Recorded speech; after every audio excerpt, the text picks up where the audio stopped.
Amigos míos, existen instantes en la historia en los que un solo acontecimiento nos obliga a erguirnos con mayor firmeza, a mirar de frente la realidad y a preguntarnos qué clase de futuro estamos dispuestos a defender. Para el pueblo de Burkina Faso y para todo el continente africano, ese instante ha llegado. Un ataque militar injustificado por parte de los Estados Unidos ha golpeado el corazón de Burkina Faso. No se trató de un error ni de un malentendido. Fue una acción calculada, que muchos interpretan como una advertencia, un intento de intimidar y debilitar a cualquier nación africana que se atreva a buscar su propio rumbo. Sin embargo, en vez de miedo, está surgiendo algo distinto. Se expanden la unidad, el desafío y un profundo anhelo de soberanía. No estamos aquí para propagar rumores ni para inflamar una indignación vacía. Estamos aquí para descubrir qué sucedió, por qué es relevante, y cómo este episodio podría transformar el papel de África y de líderes como Ibrahim Traoré en el escenario mundial. ¿Será este el amanecer del tan esperado despertar africano? ¿O se trata, simplemente, de otro capítulo en la larga historia de la dominación extranjera? Si crees que la historia de África debe ser contada por sus propios hijos, acompáñame hasta el final de este recorrido. Todo empezó sin previo aviso. Sobre los cielos del Sahel, el lejano retumbar de motores a reacción se transformó en un estruendo ensordecedor. Aproximadamente a las 5:42 de la mañana, hora local, 2 municiones guiadas con precisión impactaron contra un puesto rural en la provincia norteña de Yatanga, en Burkina Faso. Más tarde, el gobierno confirmó 3 fallecidos, 2 militares y un civil, además de 7 personas heridas y la destrucción de una torre de comunicaciones esencial que conectaba los puestos de seguridad de la región. Según el Ministerio de Defensa de Burkina Faso, el ataque fue lanzado desde medios estadounidenses de AFRICAM, ubicados en una base avanzada en Níger, a unos 380 millas de distancia. No fue una maniobra defensiva ni una operación conjunta de seguridad. Las autoridades afirman que se trató de una acción militar unilateral, realizada sin consulta ni autorización previa, en flagrante violación de la soberanía burkinesa, contraviniendo el artículo 2 de la Carta de las Naciones Unidas. El presidente Ibrahim Traoré fue categórico.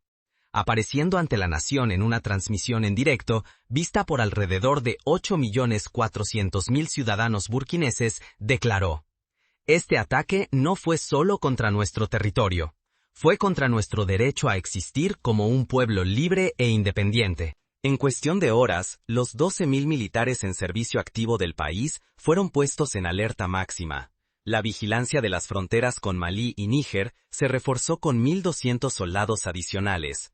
Los puntos estratégicos de defensa, como la base aérea de Ouagadougou y la guarnición de Koudougou, aumentaron su nivel de preparación al segundo grado de emergencia. Pero esto trascendía la respuesta militar. Era un llamado colectivo. Al caer la noche, cerca de 35.000 ciudadanos se congregaron en la Plaza de la Revolución de Ouagadougou. Las banderas ondeaban, los tambores resonaban, las voces se alzaban en cánticos de resistencia. La multitud coreaba: "Nuestra tierra, nuestro derecho, nuestro futuro". Una consigna que en cuestión de horas recorrería las redes sociales de toda África Occidental. Por todo el continente, los medios africanos transmitían actualizaciones sin pausa. En Dakar, Accra y Nairobi, los debates en radio y televisión analizaban el significado del ataque. Especialistas discutían si se trataba de una demostración de fuerza destinada a disuadir a otras naciones de abandonar las alianzas tradicionales con Occidente, o de un error estratégico que podría acelerar el movimiento panafricanista. Mientras tanto, en Washington, el Pentágono presentaba el bombardeo como una operación antiterrorista selectiva. Sin embargo, para muchos líderes africanos, aquello evocaba un déjà vu, el mismo patrón de siglos pasados, en el que potencias externas imponían su voluntad sobre estados soberanos, bajo el pretexto de la cooperación o la seguridad. Al cerrar ese día, la intimidación buscada había resultado contraproducente. Y, a los ojos de millones, Ibrahim Traoré dejaba de ser solamente jefe de Estado, para convertirse en un símbolo continental de resistencia y transformación. Pero esto fue solo la chispa. El verdadero punto de inflexión surgió cuando la propia África comenzó a responder. Al amanecer del día siguiente, las ondas expansivas del ataque en Burkina Faso ya se sentían mucho más allá de sus fronteras. En los pasillos de la sede de la Unión Africana en Addis Abeba, se convocó una sesión de emergencia, una de las más rápidas en la historia de la organización. En menos de 18 horas tras el incidente, ministros de Relaciones Exteriores de 42 naciones africanas participaron en una cumbre virtual para analizar las consecuencias. El mensaje que resonó desde casi todas las delegaciones era claro: no se trataba solamente de un problema para Burkina Faso, era un asunto de toda África. El presidente Ibrahim Traoré se dirigió a la asamblea a través de un enlace de video seguro, su imagen proyectada en una enorme pantalla. Sus palabras fueron escogidas con cuidado, su tono medido, pero la determinación en su voz era inconfundible. Si la soberanía de una nación africana puede ser vulnerada sin castigo, entonces ninguno de nosotros está a salvo. Burkina Faso no enfrentará esto solo, y confío en que ustedes tampoco lo harán. En todo el continente, los gobiernos se apresuraron a emitir comunicados. Mali, Níger y Guinea, todos gobernados por juntas militares que se habían alejado recientemente de la influencia occidental, condenaron el ataque con la mayor firmeza. Senegal y Ghana, tradicionalmente más alineados con las políticas estadounidenses, exigieron a Washington una explicación completa y respeto por la soberanía de los estados africanos. Mientras tanto, en las calles se desplegaba otro tipo de diplomacia. En Bamako, Mali, unas 50.000 personas se congregaron en la Avenida de la Independencia, ondeando banderas de Burkina Faso junto con las suyas. En Conakry, Guinea, se realizó una vigilia con velas frente a la embajada burkinesa en honor a las 3 víctimas mortales del ataque.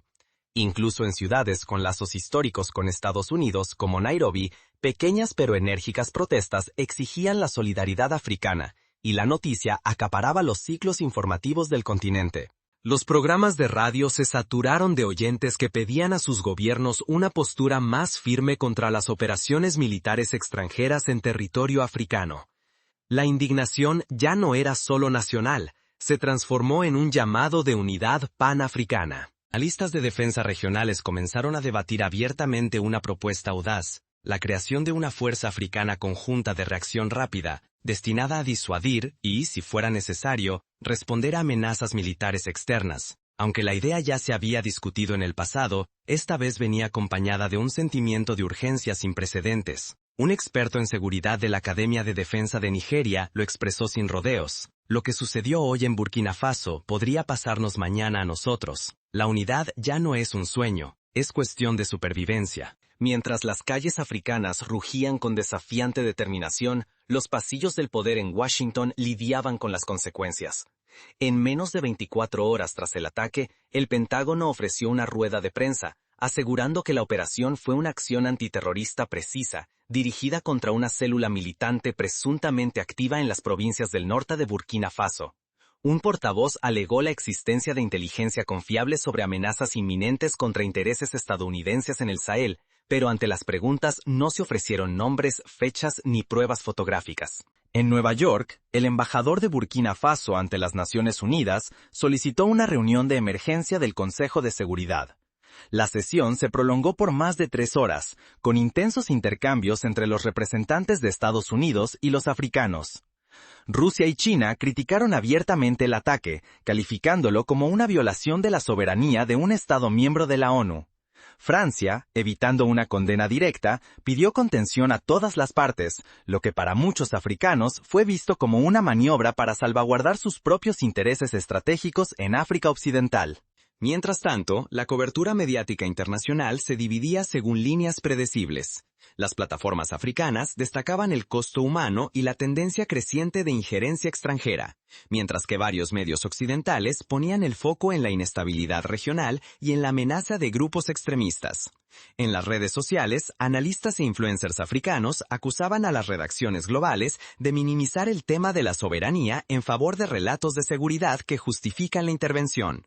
Surgieron alianzas inesperadas. Países que rara vez coincidían en el ámbito político, como Argelia y Sudáfrica, publicaron una declaración conjunta respaldando el derecho de Burkina Faso a defenderse.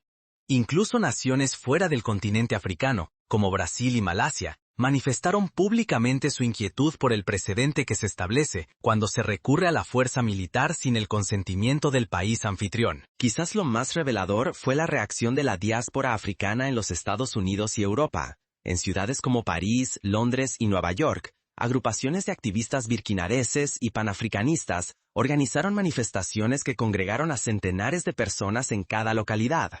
Los oradores denunciaron el ataque aéreo como una continuación del viejo pensamiento colonial, aunque ahora bajo un estandarte militar contemporáneo. Para el presidente Ibrahim Traoré, la coyuntura tenía un filo doble. Por un lado, el bombardeo colocó a Burkina Faso bajo el escrutinio minucioso de la comunidad internacional.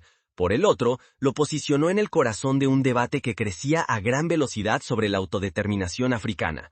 Su desafío inmediato era transformar ese impulso en acciones concretas antes de que la atención diplomática se desvaneciera. En los días posteriores al ataque, la capital, Ouagadougou, adoptó una identidad dual, mitad fortaleza militar, mitad plaza de concentración popular. Los puestos de control de seguridad se multiplicaron en las arterias principales. Soldados vestidos de camuflaje, con los fusiles cruzados sobre el pecho, custodiaban edificios gubernamentales, aeropuertos y centros de comunicaciones. El gobierno confirmó que más de 4.000 efectivos adicionales de seguridad fueron desplegados en todo el país para prevenir nuevas incursiones o disturbios. El equipo de Ibrahim Traoré actuó con rapidez para estabilizar la economía nacional. El Ministerio de Comercio anunció medidas de emergencia para resguardar importaciones clave como cereales y combustible, temiendo que el pánico desatara alzas abruptas de precios. En el lapso de una semana, el valor del diésel ya había aumentado en un 12%, en parte por la preocupación ante posibles interrupciones en la cadena de suministro proveniente de países vecinos. Los precios de alimentos en las provincias del norte, las más cercanas a la zona del ataque, subieron entre un 8 y un 10%, intensificando las penurias cotidianas de familias que ya vivían bajo condiciones difíciles. Pero más allá de lo económico, el ataque agitó la conciencia colectiva de la nación. En Huajilla, cerca del lugar donde cayeron los misiles, las escuelas cerraron durante 2 días, y los padres mantuvieron a sus hijos en casa, temerosos de nuevos ataques. Locutores de radio local recibieron decenas de llamadas de ciudadanos exigiendo información sobre las medidas de protección ante la posibilidad de otro bombardeo.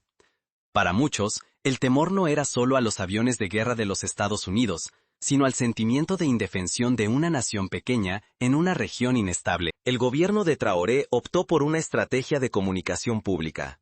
Ministros visitaron las áreas afectadas, organizando asambleas para explicar la estrategia oficial tanto en seguridad como en diplomacia. La televisión estatal transmitía cada noche reportes sobre el estado de la defensa, la distribución de ayuda humanitaria y el desarrollo de las negociaciones diplomáticas. El objetivo era evidente: mantener el control, inspirar confianza y evitar el pánico.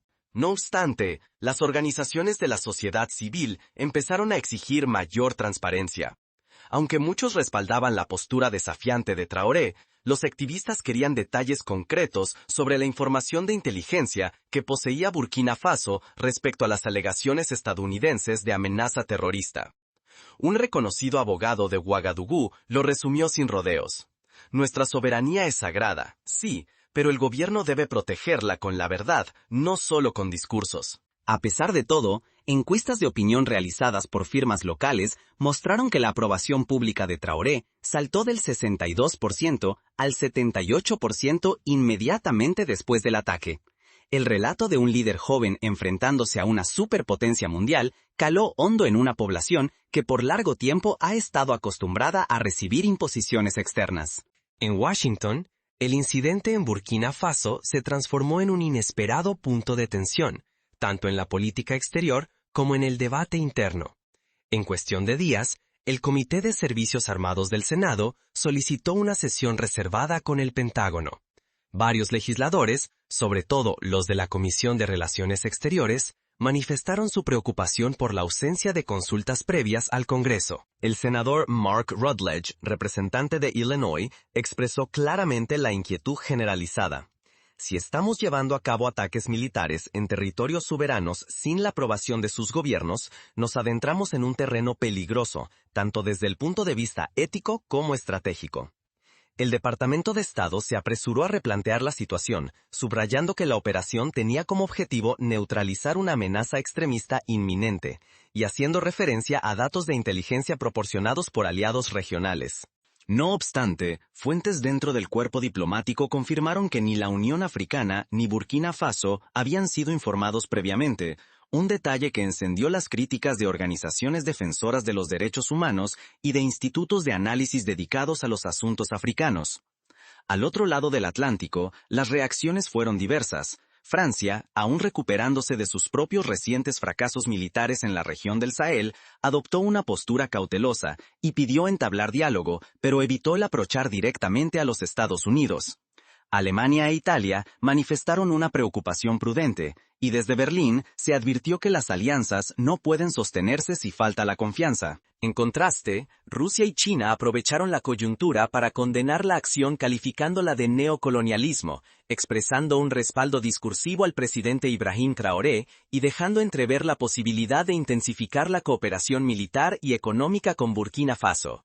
La forma en que los medios cubrieron el acontecimiento reflejó estas diferencias. En los Estados Unidos, la cobertura se mostró dividida. Cadenas principales como CNN y Fox News pusieron el énfasis en la supuesta amenaza terrorista, mientras que medios como NPR y The Intercept pusieron en tela de juicio la legalidad y el criterio estratégico del ataque. En Europa, periódicos como Le Monde y The Guardian publicaron columnas de opinión analizando si este incidente podría acelerar el giro de los países africanos hacia nuevas alianzas ajenas a Occidente.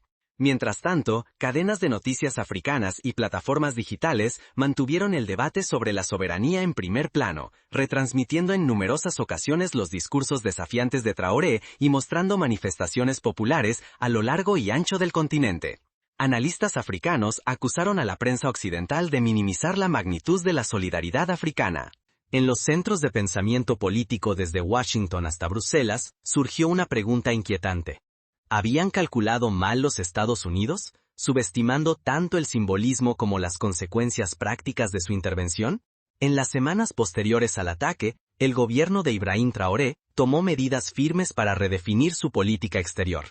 En el plano simbólico, Burkina Faso anunció la revisión de todos los acuerdos de cooperación militar existentes con naciones occidentales, dando prioridad a aquellos que respeten la soberanía mutua y las soluciones lideradas por África. En la práctica, esto se tradujo en una reducción de los ejercicios conjuntos de entrenamiento con fuerzas estadounidenses y en un aumento discreto de los intercambios militares con socios ajenos a Occidente.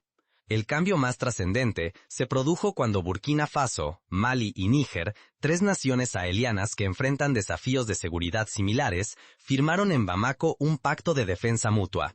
El acuerdo comprometía a cada país a responder de manera colectiva si alguno de ellos sufría una agresión militar extranjera sin consentimiento.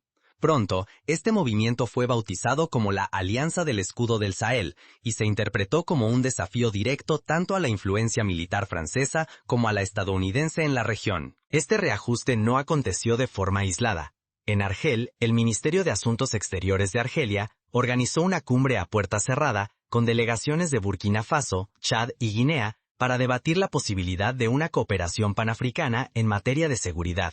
Filtraciones a medios africanos sugirieron que sobre la mesa había propuestas como la creación de una plataforma conjunta para intercambiar inteligencia y financiamiento común para la fabricación local de equipamiento militar, reduciendo así la dependencia de armamento importado de Europa o los Estados Unidos. Las consecuencias para Washington resultaron evidentes. La influencia que se había construido con esfuerzo a lo largo de 2 décadas de cooperación antiterrorista se estaba desvaneciendo rápidamente. Diplomáticos estadounidenses reconocieron en privado que su acceso a los líderes del Sahel era ahora más limitado que en ningún momento desde el año 2001. El Pentágono advirtió que la Alianza del Escudo del Sahel podría dificultar las operaciones de inteligencia contra las redes yihadistas, irónicamente, la misma justificación utilizada para el ataque en Burkina Faso. En las capitales europeas surgieron inquietudes similares. Expertos en defensa franceses advirtieron que un vacío estratégico podía allanar el camino para que Rusia, Turquía y China ampliaran su presencia en África Occidental. Los medios africanos no tardaron en presentar a Traoré como un patriota moderno del continente, resistiendo la presión neocolonial y transmitiendo elogios encendidos por toda África francófona. Dentro de Burkina Faso, estas maniobras diplomáticas fortalecieron aún más la posición interna de Traoré. Sondeos realizados por el Instituto de Opinión Pública de Ouagadougou revelaron que 82% de los encuestados respaldaban el cambio en la política exterior del gobierno. Muchos mencionaron la dignidad nacional y la unidad africana como razones principales. Durante gran parte de la historia africana reciente, los líderes que desafiaban el dominio político y militar occidental solían terminar aislados, presionados o discretamente apartados del poder. Sin embargo, después del ataque en Burkina Faso, Ibrahim Traoré comenzó a romper ese ciclo, no solo con palabras, sino con acciones palpables. En cuestión de semanas, se convirtió en un invitado habitual en los encuentros africanos de mayor relevancia. En la cumbre extraordinaria de la Unión Africana en Addis Abeba, las cámaras lo captaron caminando junto a jefes de Estado que le doblaban la edad. Aunque era el mandatario más joven del salón, sus discursos tenían el peso de un estadista experimentado. Afirmó ante la Asamblea que la soberanía no es un obsequio, sino una responsabilidad que pertenece a quienes están dispuestos a defenderla. El mensaje era contundente. Ataviado con su característico uniforme de camuflaje, Traoré simbolizaba más que a Burkina Faso.